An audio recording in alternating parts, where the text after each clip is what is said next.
I found it very interesting that in the Wall Street Journal a week ago, Monday, there was an op-ed by a former U.S. ambassador whose son-in-law was killed in the Brussels bombing. So all condolences to the ambassador for that loss. But it was interesting in the rallying cry he issued about the forces of civilization gathering to defeat the forces of barbarism, he wants to identify the enemy and what they're against.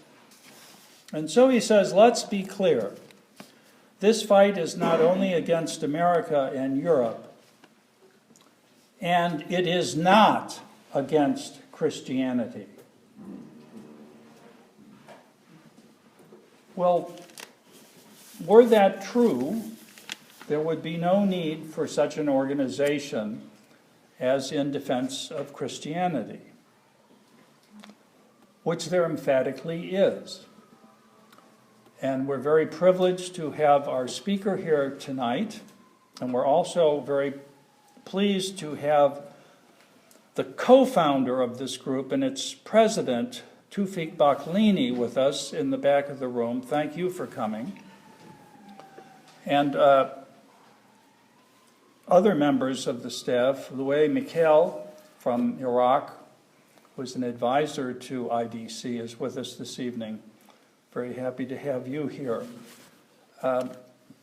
Now, Andrew Doran is, as I mentioned, the co-founder of In Defense of Christians, and he remains a senior advisor to the group. IDC is a nonprofit organization that advocates for the protection and preservation of Christians in the Middle East.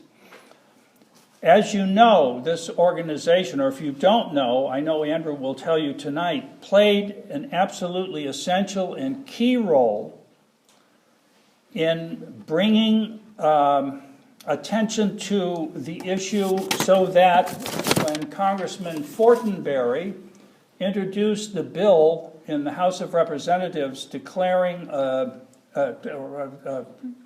sense of the House that there is a genocide in the Middle East, it was introduced at the IDC conference, at which I was privileged to be present at the time last year.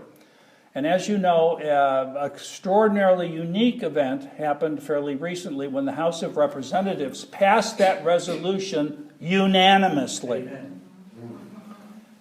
Amen.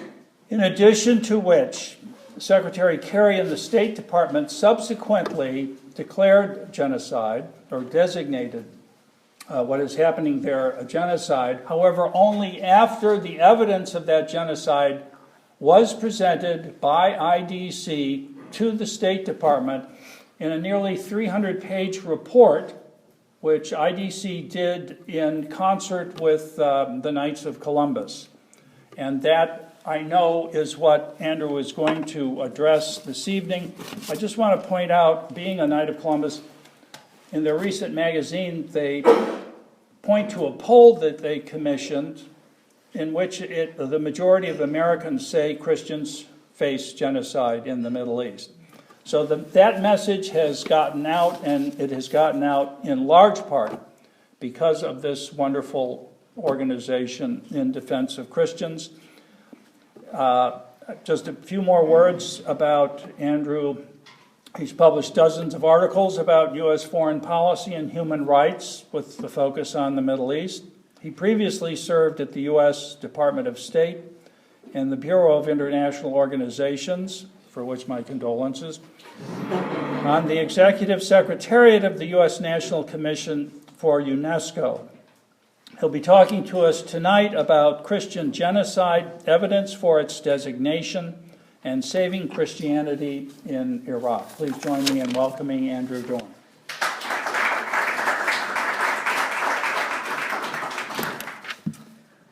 Thank you very much, and thank you for having me and for that kind introduction, Bob. It's a pleasure to be here at the Westminster Institute. And you know, looking around the room and seeing a friend and a victim of genocide. His family is a victim of genocide. Here in the room with us, Louis Mikhail, who was a friend and comrade on the ground, steering me around on several trips in some dangerous places, and now he's here in our home and his family is here seeking asylum, if I may. And you know, I suppose we'll come to this a little bit later, but this is the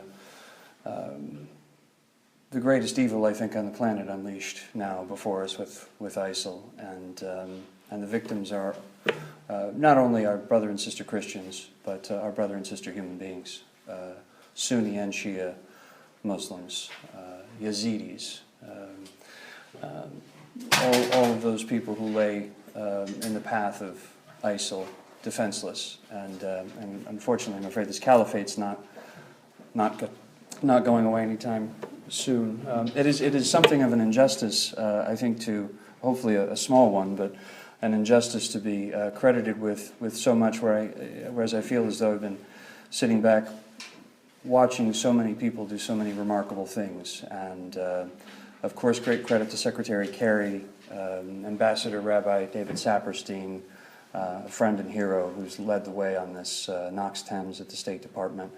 And of course, Congressman Jeff Fortenberry and Congresswoman Anna Eshoo, with their legislation dropped September 9th, 2015, which, as you mentioned, Congressman Fortenberry announced at the National Press Club the day we launched our second event. And 6 months to the day, we were honored to have the report published with the Knights of Columbus, who I think are kind of the cavalry coming to the rescue in this story. I think it was their effort. They were told by state, we just simply do not have the evidence to declare genocide, go get it. And at that, most people would have said, well, I suppose that's the end of it. Well, they went and got it, and they came back, and it was so persuasive, and as they successfully drove home, the point was that the standard was probable cause, as I'm sure you all know, for genocide, which essentially means establishing reasonable grounds, a reasonable basis. And if you read the upwards of 300 pages of the report, and I hasten to add that many other NGOs did heroic and wonderful work gathering and documenting these atrocities on the ground, and that is also adopted and incorporated by reference in this report. It is worth reading. It's not nighttime reading. I was rereading it again today, and it's deeply unsettling. And I think anyone who's spent any time in that part of the world, you know, for whom it's real, and we have again in our midst someone who fled his homeland, his ancestral homeland, to be here with us. It's very real. I just met for the first time today Louay's daughter, who's what, 4 years old, 5 years old, and you know, I walked away and I wondered, my God, I hope she doesn't have any memories of any of this. So there are some people not in the room who certainly deserve recognition, although if the camera weren't rolling, I'd skip over them.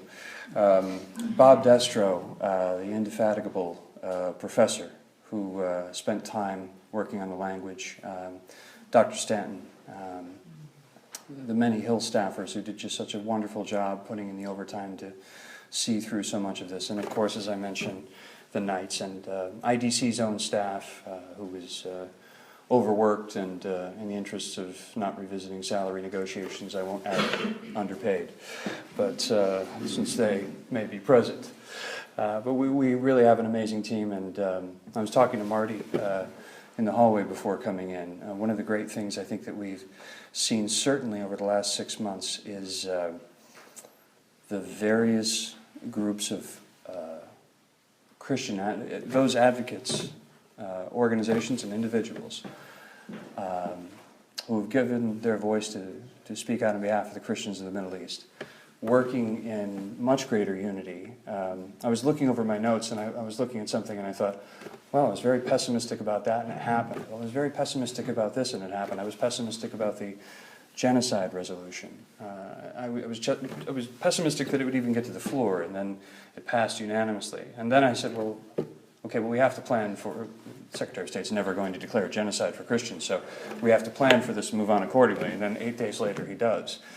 So, not that I'm ceasing to be a pessimist, but I increasingly I find myself thinking of myself as what the late Benedict Groeschel would call a hopeful pessimist. And I think maybe hopeful pessimism is the attitude we should bring to the question of the Christians in the Middle East, because now we have before us genocide declared. And the next question that everyone's been asking, of course, is what next? So now what? And as many have said, now we're just coming to the starting line. Now what do we do? And I will come to this. I think the answer is very, very clearly a special autonomous zone, a protected zone, whatever, I don't want to get into semantics, whatever we want to call it, that is the concept that we're talking about. And this haven in Iraq is key, not only to help save Christianity in Iraq, we need to have a model across the Middle East as these nation states continue to disintegrate and to fall apart, falling back into sectarian violence. The report, as I mentioned, is, and I have a copy here if you don't mind reading my markups, and we have some. I think Kirsten has brought some, and the Knights, of course, have many, and it's available online at indefenseofchristians.org and on the Knights of Columbus website.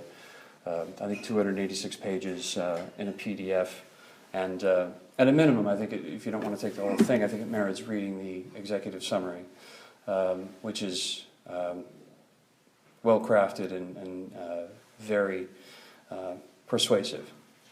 And I think the standard clearly was met. And I say that because ISIL is an organization that is self-defined and self-proclaimed as a genocidal organization. So there isn't a great deal of dispute.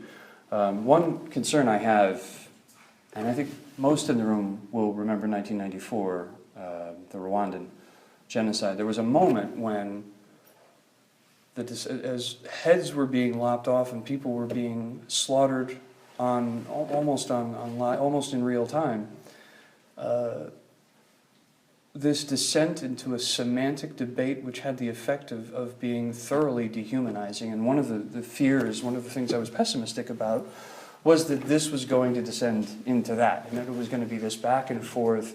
Well, is this genocide or is this mere crimes against humanity? Because crimes against humanity, of course, are tolerable. Well, of course they're not.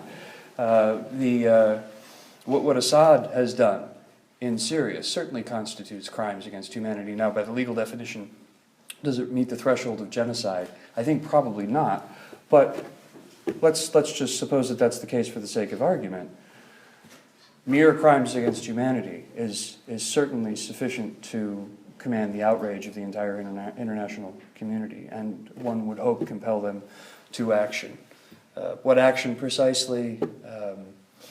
I think we have models for faux nation states being deconstructed, and the best model that we have is Richard Holbrooke's 1995 Dayton Peace Accords, which saw the international community mobilized to end genocide, in that case against Muslims, in the former Yugoslavia, and to see the establishment of a zone of separation monitored by an international, not peacekeeping, but peace enforcing force, led by NATO and the United States, principally the French, the British, and the Americans, 20,000 Americans, effective January 1st, 1996. We don't see any sort of leadership on the part of the United States to mobilize the international community and our so-called allies in the region to put this conflict to an end. On the contrary, we see where the Turks, who have played a very dangerous game since 2010, 2011, to rankle Bashar Assad, letting Nusra move freely across that border. And now that violence is coming home to roost, and that was inevitable. In the Gulf states, we see tremendous fear. I think I've used the analogy that Thomas Jefferson once used of holding the wolf by the ears. And this is essentially the relationship between Wahhabism and the violent extremism that has come forth from the Sunni Gulf states. And I also hasten to add that our government's response to this has been woefully inadequate. For years, we have known the funding and ideological sources of Al-Qaeda, of al-Nusra, the Al-Qaeda affiliates, and even the Islamic State. And we have done virtually nothing about it. Billions of dollars diverted from wealthy individuals, perhaps with the knowledge and consent of certain people in the government, but certainly it's known, and it's known that many of the transactions took place through Kuwaiti banks. And this is when Al-Qaeda Iraq was, in a conversation with somebody recently, we were talking about the parallels with, and I hesitate to jump into this, but with the Irish Republican Army, when in 1972, I believe, Bloody Sunday, they were less than 100. And then some wildly imprudent judgment on behalf of some British soldiers who were there actually to protect the Catholics led to the deaths of 13 Catholic civil rights protesters, resulting with the enlistment of thousands of young Catholic men into the Irish Republican Army almost overnight. Now it's the same inciting event did not exist, but Al-Qaeda Iraq in 2010 in the west of Anbar province was relatively obsolete.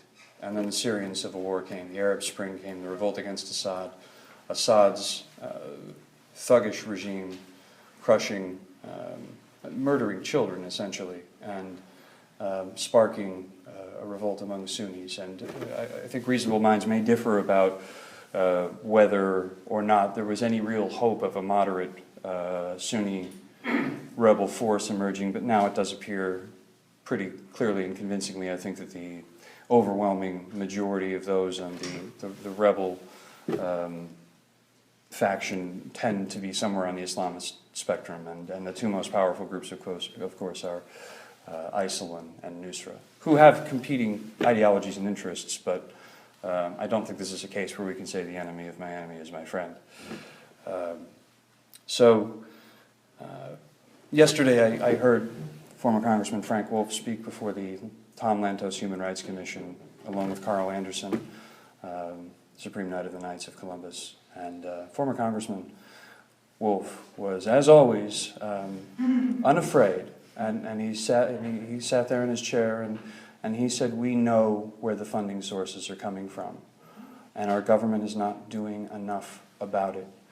And so, a man of great courage to say that. And I think we saw over the past week where the Speaker of the House and the President of the United States feel somewhat inadequate to even represent the interests of the survivors of murdered victims of 9/11, simply passing legislation to pursue those parties who may have contributed to 9/11. And there's an $800 billion debt held over our head as a nation, like the sword of Damocles. And I think it really prompts the question, how did we as a nation, the United States of America, how are we somehow beholden to this frankly very extreme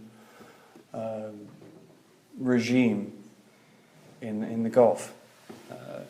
This is one of the questions that's going to baffle historians about how we got ourselves, starting in the 1970s, into this mess. From 1975 to 1995, Saudi Arabia spent more money exporting Wahhabism than the Soviet Union did throughout the entirety of the Cold War.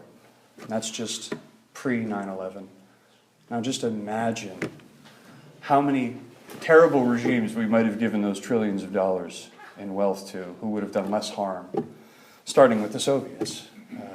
So this is the great conundrum before us, and we have not yet come up with a solution.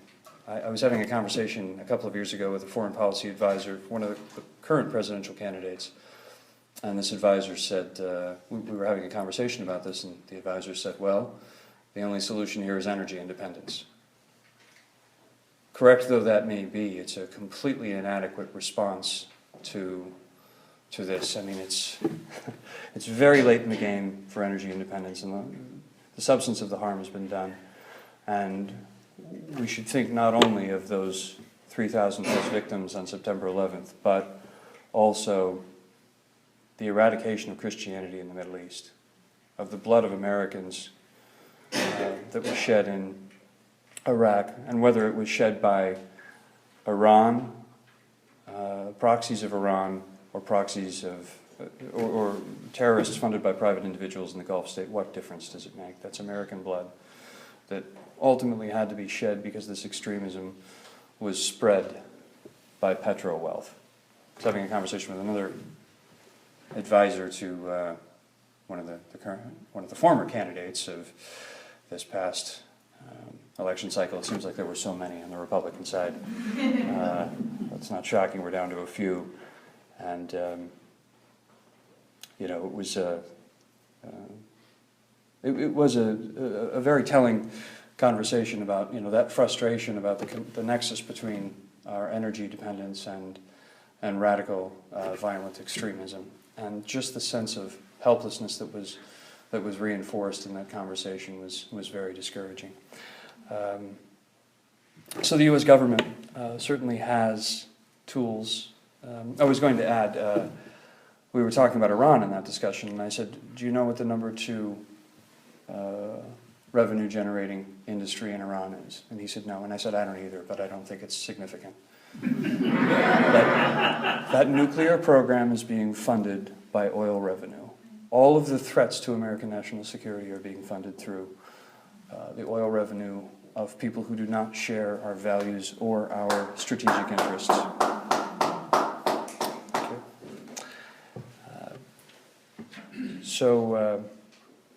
And one last point there, it's a conversation about genocide and the Christians of the Middle East, and I'm talking about the Gulf states, so I hope you'll forgive me. On the way to the IGE meeting last Tuesday about northern Iraq and the survival of Christianity there, I had a Palestinian driver, and we were discussing this very issue. And he said, I hope they are made to eat that oil. And I thought, what an interesting thing. He said, it'll mean nothing to them in 5 years.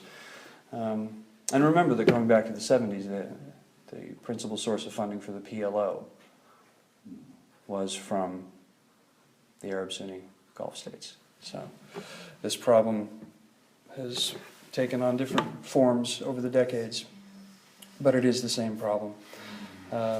So first, you know, why is the designation important? First, for the reasons I just mentioned.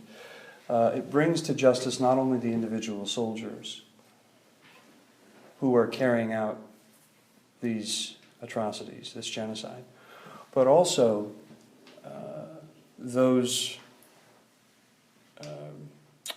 perpetrators and accessories. And I think that language is very significant, the perpetrators and accessories.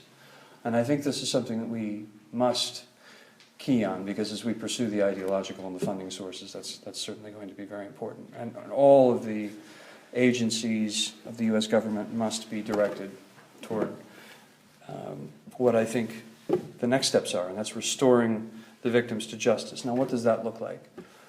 I would say, first of all, securing the Nineveh Plain region, which is the north and eastern part of Nineveh province. And to give you some sense of this, Nineveh province is, I think, a little over 14,000 square miles. Armenia, by comparison, is only 11,000 square miles, so that should give you some size of the magnitude of Nineveh province. So when we say Nineveh, the Nineveh Plain, we're talking about a subsection of Nineveh province. Nineveh province to the south and west of the Nineveh Plain, this is Mosul, the second largest city in Iraq, which is a mess, left abandoned after the fall of Saddam, especially late in the regime of Maliki, after President Bush left, and the Sunnis there were essentially the victims of divided sectarian governance, and we see the consequences of this, of course. And I think there was a preference there by I don't think many of the residents of Mosul they simply were not passive agents in ISIL moving in, and certainly the Iraqi military, the military of the central government, demonstrated all the interest in protecting Mosul as you might expect in 1968 from, an Alabama National Guard unit deployed to put down civil unrest in Detroit. There really was no concern. There was no sense of nationhood, and I think you get this when you go to Iraq. It's just a fact. We are talking about a broken nation with no sense of itself, and this I think is where where I think we erred when we went into Iraq. Pluralistic democracy just sort of assumes an evolved sense of the common good, an evolved sense of a very post-tribal society with a sense of the common good, or at a minimum common interest. And if that wasn't there in 2003, it's certainly not there today. And so I think this is a time for radical creativity, or what passes for it inside the Beltway. We have to begin to be honest with ourselves and have some difficult conversations about what a post-ISIL Iraq is going to look like. At a recent gathering of the Atlantic Council, the KRG Special Representative Bayan Abdul Rahman, addressing a panel of retired generals and diplomats, said, after one of them had commented that the Sykes-Picot borders had in fact proved to be very durable, she said, "Gentlemen, this is 19th century thinking. Do you have any idea how much blood has been shed to preserve those borders?" And certainly Kurdish blood, but let's not forget Christian blood as well. And my friend Marty and I were talking just outside about this question of the Kurds, and I think it is an important one, because those who believe in sovereignty, that a people have a right to self-govern, who believe in sovereignty, those of us on the outside have a right to demand that same sovereignty, self-autonomy, security, is the point I'm coming to, for the Christians. And for the Christians, the Yazidis, all of the religious minorities and vulnerable peoples, especially those of the Nineveh Plain in northern Iraq. So recently, I think some of the statements from both the central government and the Kurdistan regional government have indicated that they are not only open to the notion of this region being secured. This region, by the way, which in both the Iraqi and the KRG provisional constitution allow for special rights and special autonomy for Christians and other religious minorities. They have indicated that they are open to international observers, perhaps even international peacekeepers. I think this is a very crucial moment for those who are advocating for the rights of Christians in the Middle East and hope for the preservation of Christians and other religious minorities in Iraq, to make demands of both the KRG and the central government about the rights of Christians and the self-administration and special autonomy of Christians. The next step would be resettlement, of course, into these historic Christian communities. Now, we're talking about thousands, tens of thousands of empty homes, people who had to flee with little or no notice, with ISIL on their heels, going to Ain Kawa, which is the region just a little bit to the north and west of Erbil. And if you go there, you see, I would say about 100,000 Christians at least in this Christian community of many, largely of IDPs. So many of these Christians have expressed to me, have expressed to others in this room. Congressman Wolf mentioned it yesterday. Mr. Anderson mentioned it. Have expressed a willingness to return to Nineveh. And I would also like to add that Christians I've spoken to whose grandparents were originally from Nineveh, who moved in 1933 after the massacre in Nineveh to the Kabur River region in northeastern Syria, Hazaka province, which was then overrun last spring by ISIL, who are now refugees in Beirut, have said, we don't want to go back to Hazaka province, we don't want to go back to Syria, we want to go back to the land of our ancestors. We want to go back to Nineveh, to the Nineveh Plain. So think about this. There are refugees in Lebanon who are saying, we want to go back to Nineveh. What a fascinating thing. What a great opportunity this is for us to give the Christians of Iraq, after our nation, wherever we may stand on the war, or wherever we may have stood in 2003, we gave rise to harm that the Christians suffered and that many others suffered.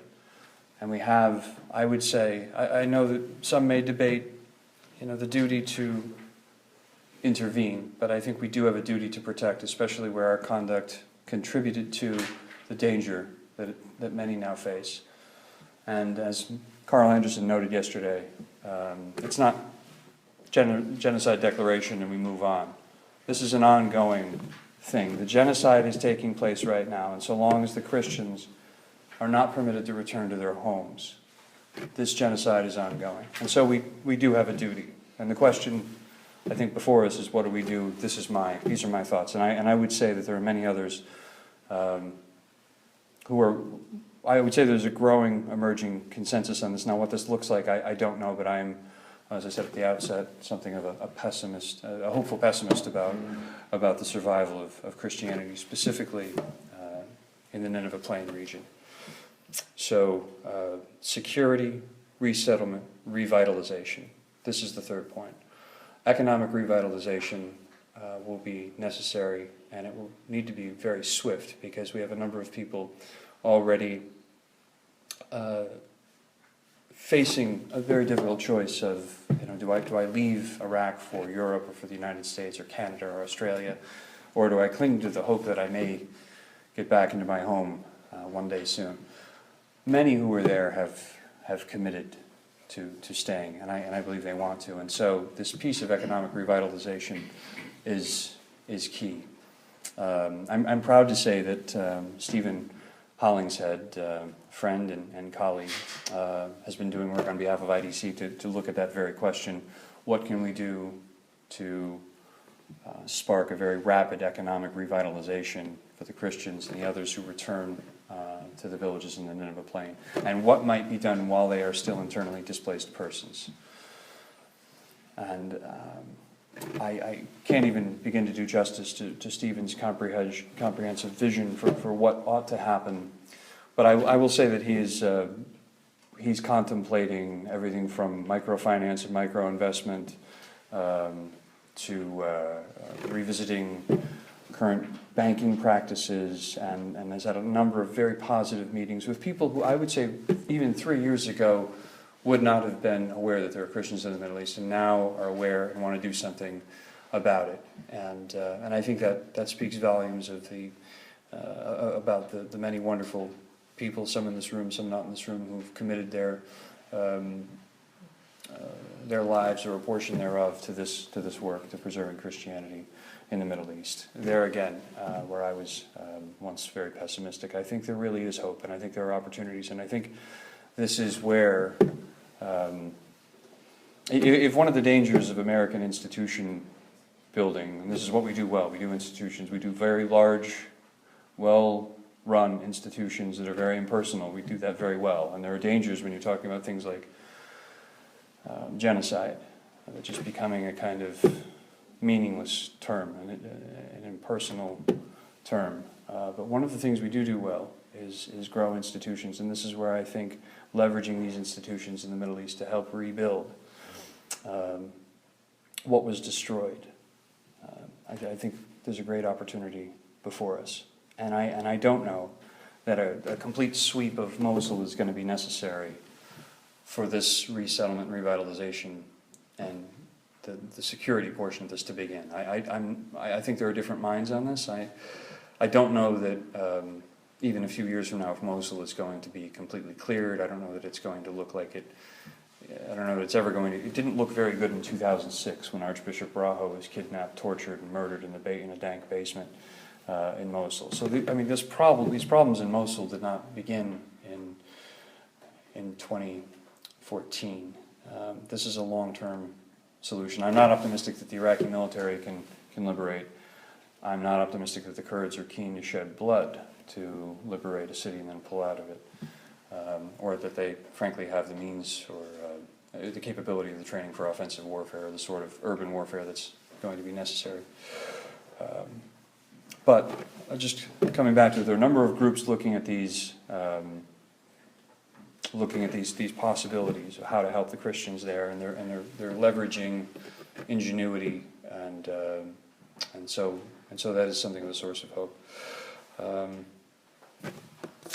I think with that, I'm just going to speak for a moment about the challenges that Middle East Christians face here and there, and I think that they're, I would say that they are, I think, well, 7, but they're related, and some of them are overlapping. The first would be the history and culture, and you don't ever want to suggest any sort of fatalistic view. In other words, that people are trapped by their history and culture, but I think I would say Christopher Dawson, the great British Catholic historian, just sort of in passing somewhere noted that we tend to think of Christianity, especially the early centuries of Christianity, as being Greek and Latin Christendom. This is how we think of it. And he said there really is a third pillar of Christendom, and it's Syriac Christianity, he called it. We might say Middle East Christianity, Middle East Christendom. Although, in his time they might have called that Near Eastern Christianity, but Syriac Christianity is how Dawson called it. And he did note that unlike Greek and Latin Christendom, which harkened back to a pre-Christian pagan political era of empire. In other words, they had pre-Christian political traditions that were incorporated into Greek and Latin Christendom. Middle East Christianity never really had that. And so talking about the region of the Eastern Mediterranean, Egypt, Syria, the Levant, Mesopotamia, Anatolia, the Christians of these regions, Greek, Monophysite, Maronite, they were typically overrun by the great empires of the ancient world. They were used to being, in other words, a subject people, from the Greeks to the Romans, to the Parthians, to the Persians, and then the Byzantines, and then the Arabs. Byzantines, of course, were Christian, but and then finally the Arabs. That by the time the Arab conquests of the 7th century overrun the Eastern Mediterranean out to Mesopotamia, Anatolia, down to Egypt, they're really essentially, the religious leaders of that part of the world are very much prepared to cede anything that needs to be rendered to Caesar. They're just prepared to concede that, and they're content to render only to God. And so what happens beginning very early on, certainly by the 7th century, when we have Islam and Christianity occupying the same space, much of it for several centuries predominantly Christian. Places like Syria, were I think 40% Christian to 50% Christian as of just half a century ago. So, but the Christians, but I think that moment when the Christians more or less conceded the political realm started a pattern in motion that is still with us to this day. And I guess I would say that maybe strikes an American a little bit odd that religious leaders would be coming to represent the political interests of a people, which is what happened in 2014 when we had the patriarchs coming out of the Middle East. And it was historic, and it was, I think, the first moment of its kind since the Council of Florence. At the same time, in the back of my mind, I'm thinking, how could this be? Why would this be? Where are the political leaders? And of course, this is very uncomfortable. I don't want to delve into this too much. There's the Ba'athist exception with Michel Aflaq, but for the most part, frankly, that was not I don't think that was necessarily a Christian, I mean, that was definitely a secular movement, and I don't know that that has favored the Christians over the long run. Indeed, many of the Christians I talk to who've been victims of brutal Ba'athist regimes will tell you that that's certainly not what one hopes even the architects had in mind.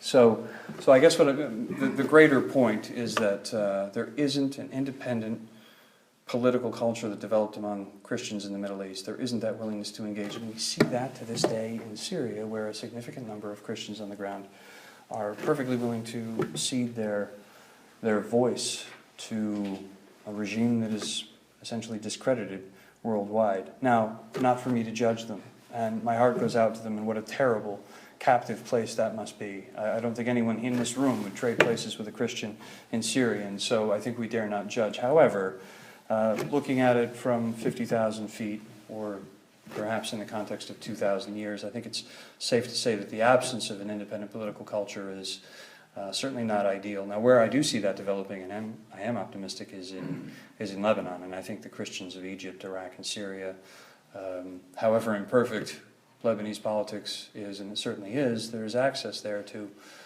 freedom of speech and an opportunity to observe freedom of speech and parliamentary democracy in a way that simply does not exist elsewhere. And I would also note that Lebanon is a very small country, and it has been plagued by its own civil war, but it has resisted for 5 years the possibility of slipping into civil war.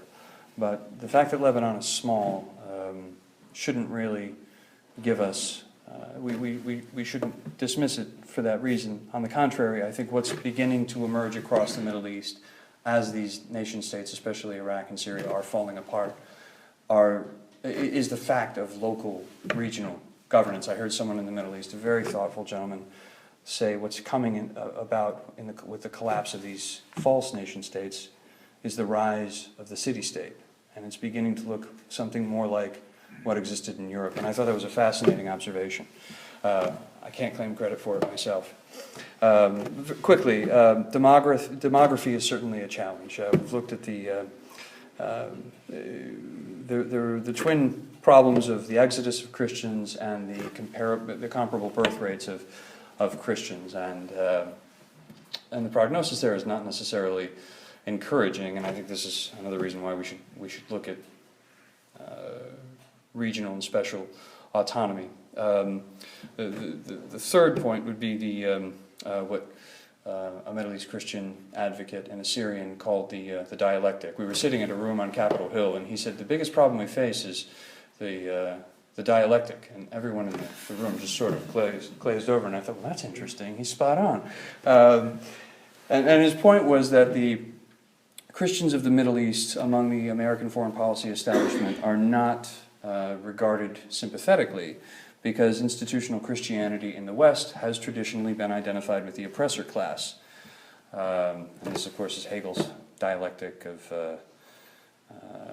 Herrenschaft and Knechtschaft, I think, lordship and bondage. But the church has historically been identified in the West as part of the oppressor class. And this is an unfortunate reality of many in the foreign policy establishment coming from lead institutions and being prepared to identify the Christians of that region. I mean, you think about the terrible irony there. And I think the gentleman who made this point was precisely correct, but you think about the terrible irony of the victims being identified, the oppressed being identified with the oppressor class. The next 2 points really are related. Disunity, which I think is the biggest obstacle to effective advocacy. And I also want to add that this is something that's being addressed, I think, just organically and naturally on its own, with people working, organizations and individuals working more closely together. Very encouraged by that. And that disunity is a kind of an extension of tribalism, which is a little bit of an uncomfortable subject, but one that really can't be avoided. I was recently reviewing an article I was writing, and it occurred to me, I thought, okay, well, I think Jesus of Nazareth was the first post-tribal prophet-level, teacher of the Abrahamic faiths. And I thought, well, that's an interesting notion. I think I'll test this out. So last week I was talking to Chris Seipel, and Chris Seipel of IGE. He's a really thoughtful, wonderful man who came up with I think he came up with the concept of what he calls relational diplomacy, which essentially means sitting down in the Middle East and letting a dozen grown men in a council scream at you for American foreign policy for about an hour before you get a word in edgewise. Louis, you've had occasion to see me get yelled at in the Middle East, yeah. And then absorbing that and building trust by telling them, what you think. And so I wanted to bounce this idea of, tribalism off Chris Seipel, and he said, oh yeah, John 4. And it was one of those moments I think that a lot of Catholics have, where he says John 4, and I just sort of vaguely nodded, and thinking, I hope that's the Samaritan woman, yeah. And, there should have been something in Westphalia that, made memorizing Scripture, giving Catholics permission to opt out of memorizing Scripture passages, but Chris is a fascinating guy, and he said, yes, this notion of post-tribalism is an important part of our work, and now we're excited to say we're co-authoring a piece on it. But that really is a very important challenge, and it has to be overcome. And in the West, I think we face the challenge of cultural tribalism, and in the Middle East, I think there's still a lot of ethno-religious tribalism, and I hope that the Christians of the region will realize, and the Christians of the West will realize that tribalism is fundamentally incompatible with Christian belief, and hopefully we can move beyond it. And then finally, there's the problem of inverse proportionality, which I think is a big cultural barrier between Middle East and Western Christians. And by inverse proportionality, what I mean is about 5% of the Middle East, maybe, approximately, is evangelical, and about 5% of America would be Orthodox. And those numbers would be, as you go from the Middle East to the West, you see these numbers switch, where we have a plurality of evangelicals in the West, and then and Catholics would make up the next greater portion, and very few Orthodox. And in the Middle East, the Orthodox constitute a majority, slight majority, I believe, of the Christians of the Middle East. So there's a lot. It's not just language. It's not just culture. It's custom. It's liturgy, and so a number of evangelical leaders, I'm happy to say, are taking steps to help narrow that culture gap. And I think that is going to be overcoming. That's going to be going to give Christians a great opportunity for a greater voice in this culture. So I'll just conclude by saying it's a real honor to be here at the Westminster Institute. I hope I didn't drag on too long, and that you'll and that there are time for some questions.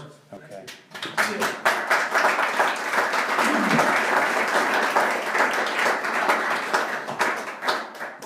Yes. It was an excellent report, which I looked over and read. Thank you. And I actually wrote an article on this, though, but in the introductory legal brief to the report, in an unfootnoted passage, which struck me because everything else in the legal brief is footnoted, that passage is not.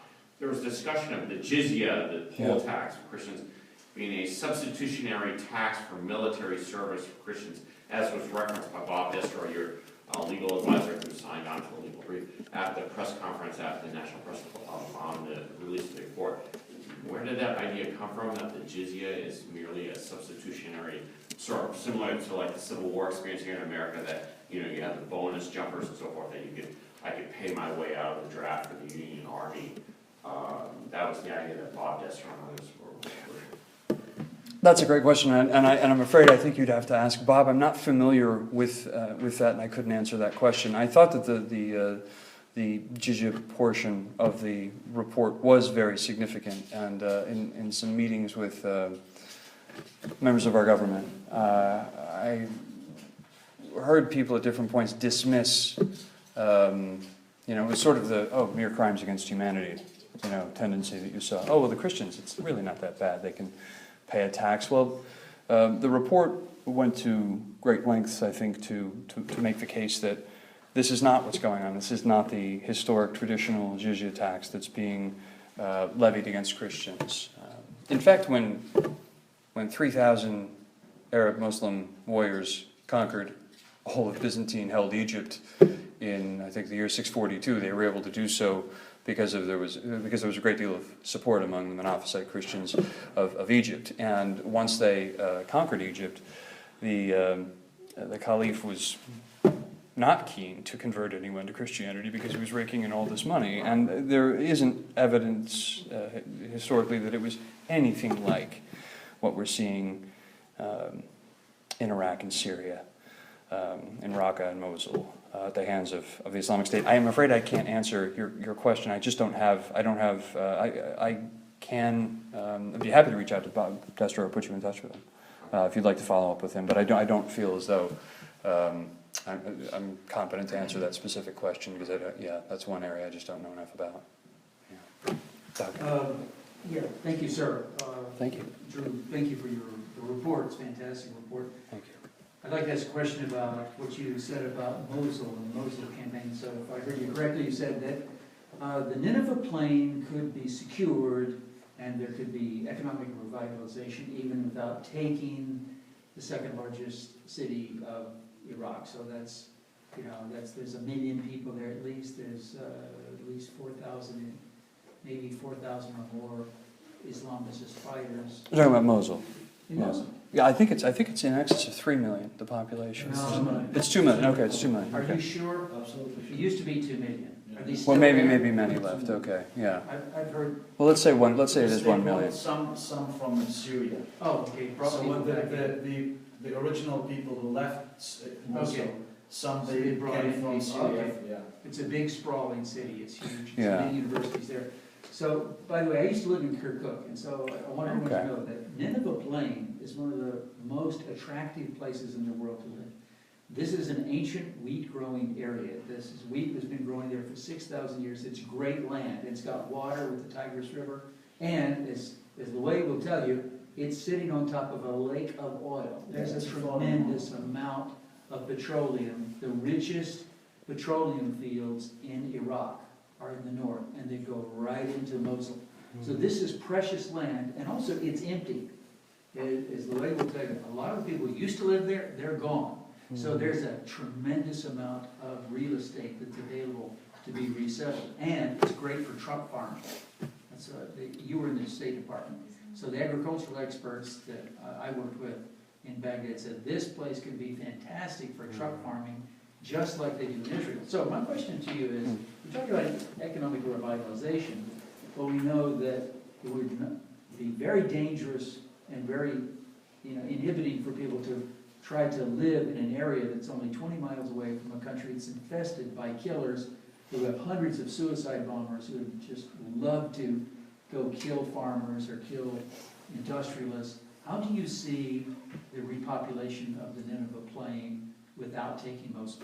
I think it's a great question. I think first you have a number of people who are going. I think the question is open as to whether or not the Islamic State will substantially reconstitute in North Africa and Libya, and so the dwindling number of ISIS fighters will make it easy for. Well, let's be honest. It's going to be an American-led coalition to sweep Mosul. I don't know that I see that necessarily in the future. I don't know that can be banked on. What I would say is, having been to the front lines and seeing something very much approximating the Western Front in World War I, where you have 1,000-kilometer front trenches, fixed defensive positions, and no tanks to penetrate the lines. I think it was April or May of last year. In Tel Aviv, ISIL, in the middle of the night, about 3 o'clock in the morning, packed up a truck with explosives, drove it through. So their tactics are very primitive. They're trying to pierce the line. The Kurds surged and repelled the attack. And I think at some point even ISIS got tired of the suicide bombing approach, and it didn't prove effective. So I guess what I'm saying is you have a fixed defensive position that can't be penetrated. I don't see ISIL coming into possession of tanks anytime soon. My point is simply that this is a defensive position that can be held. And so what is the threat at that point to a city like Al-Kosh? The threat is mortar or artillery. I think that's something that can be neutralized or lived with. And I realize you're talking about a tremendous risk for somebody who has to move back, under that threat. But the simple reality is it's not sustainable. The IDP situation is not sustainable, and I think that I'm aware that there are different views on this, and I completely understand and respect anybody who would not want to move back into a city that was still within mortar range of Mosul. But I don't think it's a realistic possibility to assume that ISIL is going to be moving north and east of Mosul anytime in the near future. I simply don't see that. And so I think what we're talking about is a crisis of confidence in the people that they can go home and that it's safe to go home. Again, I feel very, I don't feel quite comfortable telling people that it's safe to go back. I would never say that, but I think we will see that there are many who are willing to go back. And even when I was in Tel Aviv, you see people at their homes, driving out to their homes in Tel Aviv, where you can see the ISIS-occupied villages with your own eyes there, just a mile or two south on the road to Mosul. So I hope I answered that question, Sure. Beck. Okay. Yes. You mentioned the IGE call. It's safe to say there were a lot of angry people on that call. Have any of the issues been raised? Have they been dealt with at all? The expulsion of Syrian Christians in areas controlled by Kurdish forces? I'm referring to last Tuesday's event at IGE. I was not on the call, so I'm afraid I don't know what you're referencing there. I do know that there were some upset Assyrians in the room, and I think that that's good. Voice your opinions. I think that's, and I think that IGE would say the same thing, that what they want to hear is Assyrians. I saw Assyrians and Kurds having some respectful but intense conversations, and I think that's very healthy. And frankly, I think we as Americans have a duty to, especially as the Kurds move toward independence, and I would never say that they should be denied their independence, but I would say if sovereignty is something that Kurds are entitled to, then Christians are entitled to it as well. And I think that what the request of Christians for greater self-governance and self-administration, I think those requests are perfectly reasonable, because one of the things we've seen, I think Armenia is a good example of a people who had to, they had no help from the outside, and they had to reforge their own nation out of Ottoman Turkey. And had they not done so at the Battle of Sardarabad in 1918, it was May 1918, there would be no Armenia. So these things can be very, very touch and go. I hope I answered your question, which is to say I'm unable to answer your question. That's twice now. So let's keep going. Please. Kanan Makia was here 2 weeks ago, and the Kurdish question arose. And his opinion is that he thinks the Kurds are smart enough to understand they know how well they've been doing for the last 20 years, first of all under U.S. protection for much of that time, and that were they to declare independence, all hell would break loose with Syria, Turkey, Iran, etc., and that it would not behoove them to unilaterally move in that direction. Yeah. What do you think of that? Well, I think a few things have happened just in recent years. The Kobani siege was a very pivotal moment, and I say that because the Kurds of Iraqi Kurdistan are now watching what's happening in Syrian Kurdistan with great interest and a sense of nationalism and a sense of a united people, and I don't know that existed 5 years ago. And so the nationalism is a very strong movement in Kurdistan right now, and it's only the government that is resisting it. If this were to go to a vote, I would say 98, 99% of the Kurds would vote for independence, and I think that's very telling. Probably only civil servants could be convinced to vote against it. I think that's how popular it is, and that is the surge toward nationalism. With respect to the Christian question there, my hope is that the KRG sees something that didn't exist 5 or even 3 years ago in the United States, and that's a highly mobilized and motivated advocacy, series of advocacy groups on behalf of the Christians of the Middle East. And while we certainly, last night, for example, the KRG hosted a special event on the Hill recognizing the great historic ties between the Jewish people and the Kurdish people. And their representative there was a woman. I think in most instances what we would say is a special representative who's a woman coming from the Muslim world, holding a special event to recognize the contributions of Jews within the framework of Kurdish culture is not insignificant. I mean, to borrow a phrase from Margaret Thatcher, these are people we can do business with. However, what we have to be clear about is that this Christian advocacy apparatus has to be very clear that any support, I mean, we should be neutral on the question of Kurdish independence because it doesn't directly touch the survival of Christianity in Iraq, but we're going to be watching very closely how the rights of Christians are protected and their willingness to, in turn, honor Article 35 of their own provisional constitution, which calls for special autonomy for Christians. What's good for the goose is good for the gander. And I think this is the standard we have to hold the Kurds to with respect to the Christians. There's a great deal of distrust there, and I don't, how could I possibly tell an Assyrian Christian he has no right to be skeptical of being governed by the Kurds when there's significant evidence on the ground that they were left, to rot when ISIL came. So by Peshmerga forces.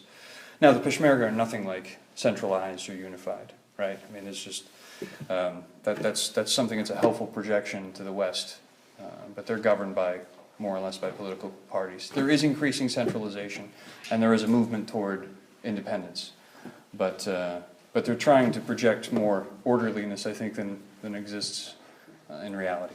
I hope I answered that question, Bob. Okay. Anyway, yes. Well, being at the house with you were there with the Tom Lantros Yes. Human Rights Commission.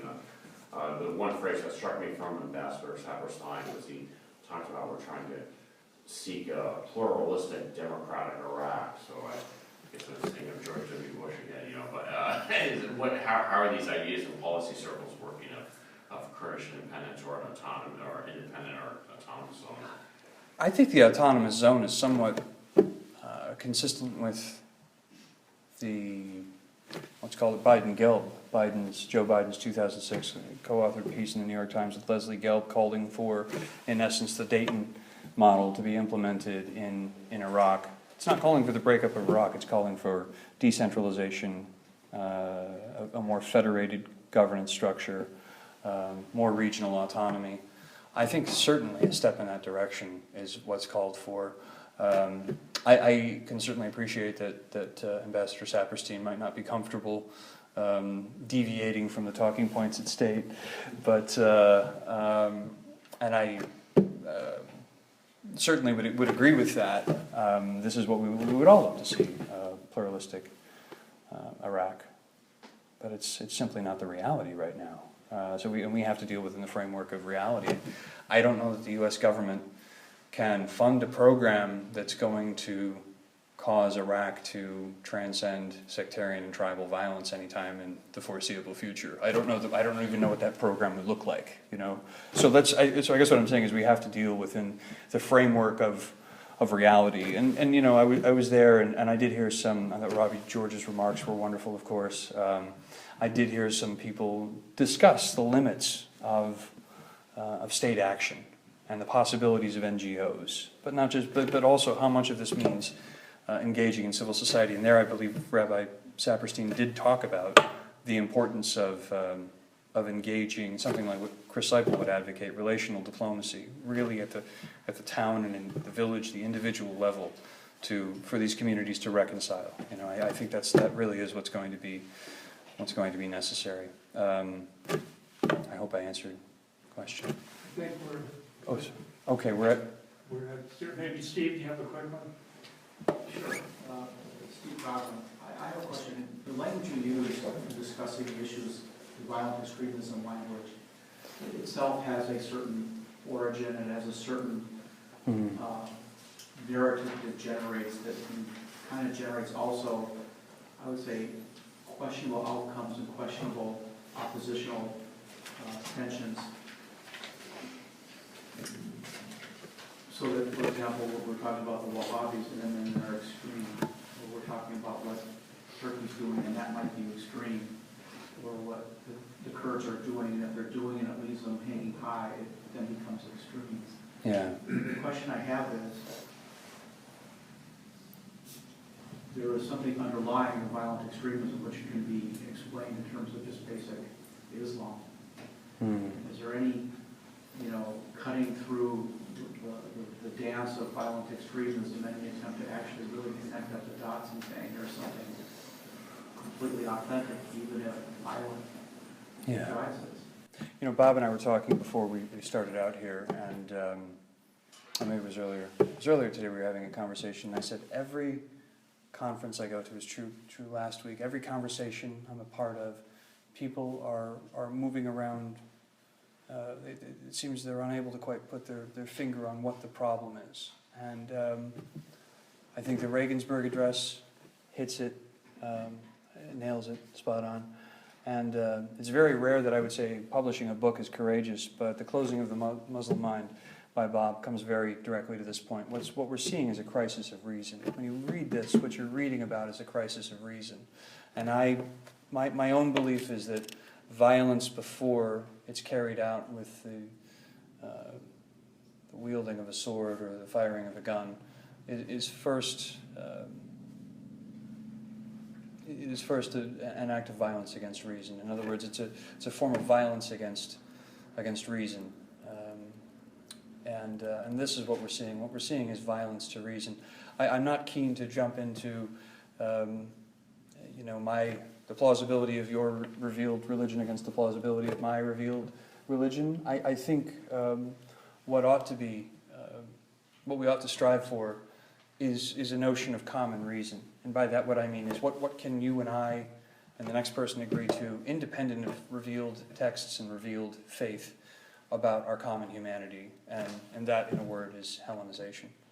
So I think Bob answered that better than I possibly could. So. That was a very good